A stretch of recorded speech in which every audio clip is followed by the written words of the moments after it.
Sunday morning, rain is falling. Steal some copper, share some skin.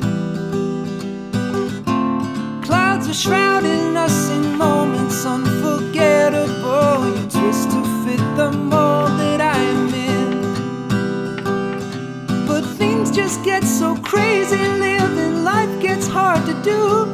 And I would gladly hit the road and get up and go if I knew that someday it would lead me back to you.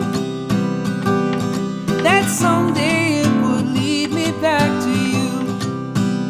That may be all I need.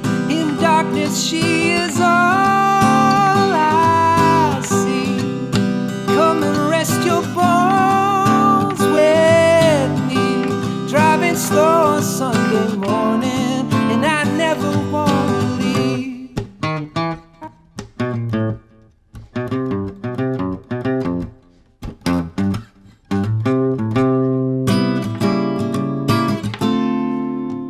Hey, it's James here from GoodGuitarist.com, and in this lesson I'm going to show you how to play Sunday Morning by Maroon 5. Now this song is interesting because it uses a really common jazz chord progression. It's called a 2-5-1, and we're not going to get into the theory behind it, but I thought it's kind of neat that there's a song out there that uses seventh chords and jazzier chords in a really simple way. It can be a really simple 3-chord wonder. That means it's the same 3 chords over and over again. We're going to add some seventh chords and make it a bit jazzier so it sounds like the original recording more. And we're also going to show you that lead line that, to me, it kind of sounds like an homage to Sir Duke by Stevie Wonder. I don't know if you've heard the tune, but it has the same concept where everybody just plays the same lead line together partway through the song as a little breakdown. Really cool concept. Anyways, if you find that you need help with this lesson, either with the chords or the strumming or the lead parts, I have a couple of resources for you. I have a free ebook. There's one for rhythm guitar and one for lead guitar, and that has chord shapes, chord switching exercises, strumming patterns, rhythm exercises, some lead guitar stuff. You know, it has pretty much everything that a beginner might want to know about is in there. And I also have a complete beginner's guitar course, which takes you through that type of stuff, but in super huge depth, step by step. And it's designed to take you from, you know, absolutely nothing to being able to strum along with your favorite songs. So if you find that you want a more complete approach, I got you covered with that too. So those are both in the description, and either way, we're gonna get started with the chord shapes. Our first one is D minor 7. So instead of this one, you could just play D minor, just the classic D minor chord that you'd find in my ebook, but we're gonna jazz it up. So we're gonna switch it to D minor 7. That requires you to bar the top 2 strings with your first finger. You know, if you're having trouble with that, I recommend just trying this, just barring the top 2 strings and just going up the fretboard, going back down. You know, if you do that for a couple days, just 5 minutes a day, you'd be surprised how fast you get that finger strength and that technique. Anyways, we have that, and then we put our middle finger on the 2nd fret of the 3rd string. Top 4 strings, that's a D minor 7 chord. That goes into a G chord, and normally I'd play it like this. And if you're doing classic D minor, you could play your G like this. But if you're doing D minor 7, I would switch to my G like this. Just 2 fingers, muting the 5th string. And then we have a C major 7 chord. And see how easy that switch is, going from G to C major 7. And this is the jazzy one, you know, it's the major 7 chord. You could just do a plain C chord if you're more comfortable with that. So recapping, you can either do it D minor, G, C. And that's using basic open chords. It's not going to sound as much like the recording. We're going to lose that jazzy element. The way that I prefer to play it, that's a little bit more intermediate, is D minor 7, G, C major 7. So just pick one and stick with it. And when you're ready, we're going to play through those chords downstrokes only, just to work out the switching. Starting off on D minor, here we go. 1, 2, 3, 4.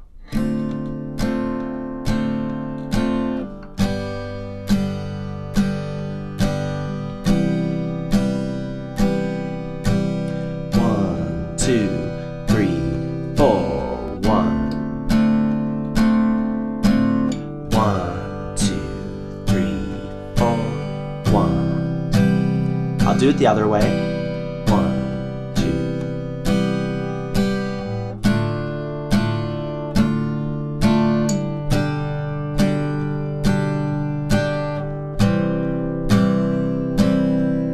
One more time.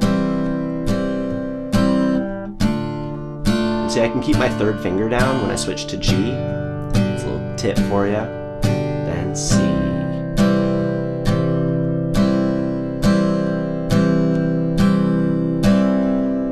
So make sure you can do that, just downstrokes only, making nice clean chord switches, because now we're going to take a look at the strumming pattern, which goes like this. I'll do it a bit slower. 1 and 2 and 3 and 4 and 1 and 2 and 3 and 4. Now this one's a bit different than what we're normally used to. You know, if you've watched other tutorials of mine, you might realize that most of the time the strumming pattern starts on beat 1, but in this case, the strumming pattern starts early. It starts on the and right after beat 4, you know, just before the whole thing. And we would call that an anticipation. We're pushing the beat forward, you know, instead of starting on beat 1, we're starting earlier. And that's going to be the case for every chord switch that we do. We're going to be switching to the next chord early. So first, let's get together the mechanics, then we'll talk about how to switch chords while we're doing this. I'm on the D minor 7 chord here. So I like to start off counting 1 and 2 and 3 and 4 and that's the first thing we got to get together, is to be able to start on the and of 4 with an upstroke.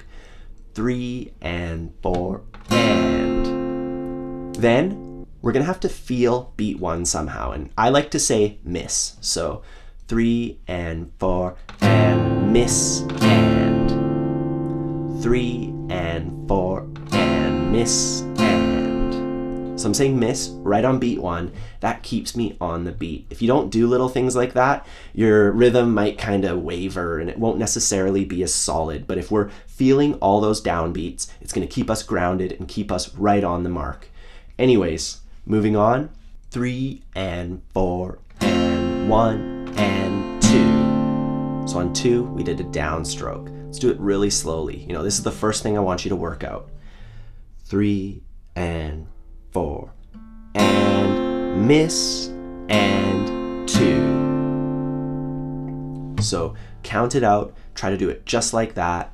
3 and 4 and miss and 2. The second half, pretty simple. We just go 3 so from where we left off, 3 and 4 and miss and 2 and 3 and. You know, adding that down up at the end is pretty straightforward once you have the first part. So really work hard on that first part. Let's go over the whole thing. 3 and 4 and miss and 2 and 3 and 4. So get that together. Now we're going to talk about how we can switch from one chord to the next with this strumming pattern, because that's the trickiest part of this song. When we have it up to speed, it sounds like this.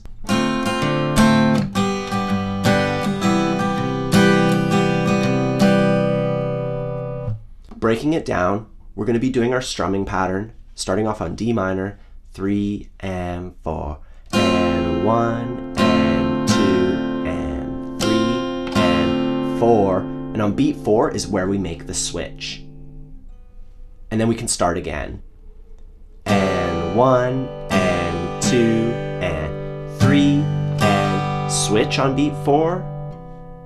And 1 and 2 and 3 and 4. So So that's probably one of the trickier parts of this tune is that strumming pattern because it's on the offbeat. So, really work that out. And when you're ready, we can play it together nice and slow. 1, 2, 3, 4.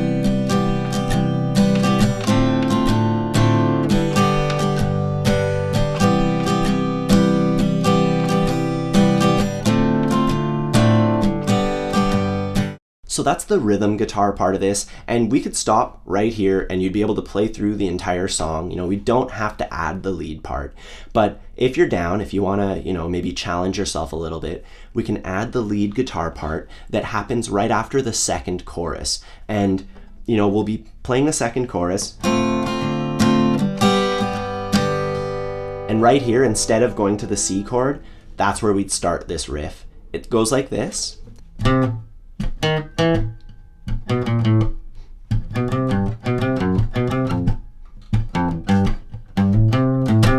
And to learn it, it's best that we break it down.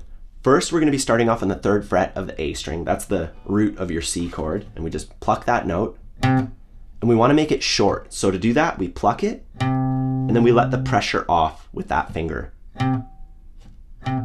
Just like that. So just try that a few times. And then we're going to go on the next string, on the D string, and we're going to go 1, 2, and those are both short notes as well. So starting off. Next, back to the A string, we're going to go 2, 1, 0. Really simple. That's a great finger exercise too, just going. And next up, we have 3 really similar tiny melodies. So the first one is, so that's on the A string, 2, 3, and then the 3rd fret of the lowest string. Then we're going to do almost the same thing, except our last note is going to be different. So we start off the same way, but now we're ending on the 2nd fret of the lowest string. And then again, similar, but landing on the 1st fret of the lowest string. So that part. And I recommend picking it like up, down, up. That way you can keep the same kind of continuous arm motion. Your arm will become your metronome if you learn to do your strokes in the right spots. And then from here, really simple. So just 1, 3. And then we have like a really classic Motown. It's in like 100 songs, Michael Jackson, everything. And to do that, we're going to pluck the 3rd fret of the lowest string, hammer onto the 5th. You could pluck it, but it sounds nicer with the hammer on. And then on to the A string, 3rd fret, back to the 5th fret of the lower string, and then start our riff again.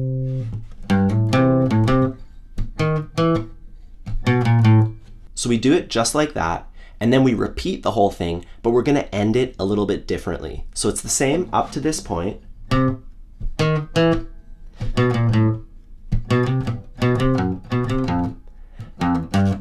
then here it's going to be different. We're going to go. So instead of going, we're just going to go on the 3rd fret and then the 4th fret of the A string. So let's try that part together nice and slow. 1, 2, 3, 4.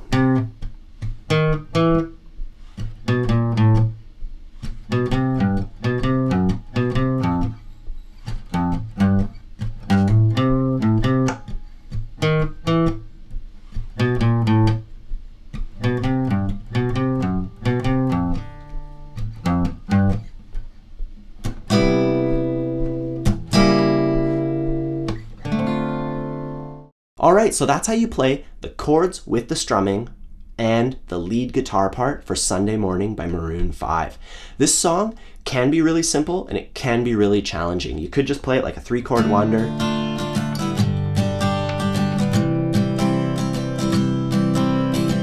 Or you could jazz it up. You can ignore the lead, you can play the lead, do whatever you want with this tune. You're definitely gonna get something out of it. And if you find that you need any help with any of the stuff in this, please check out my resources. There's my free ebook, my complete beginner's course. Other than that, I hope you have a fun time practicing, and I'll see you soon.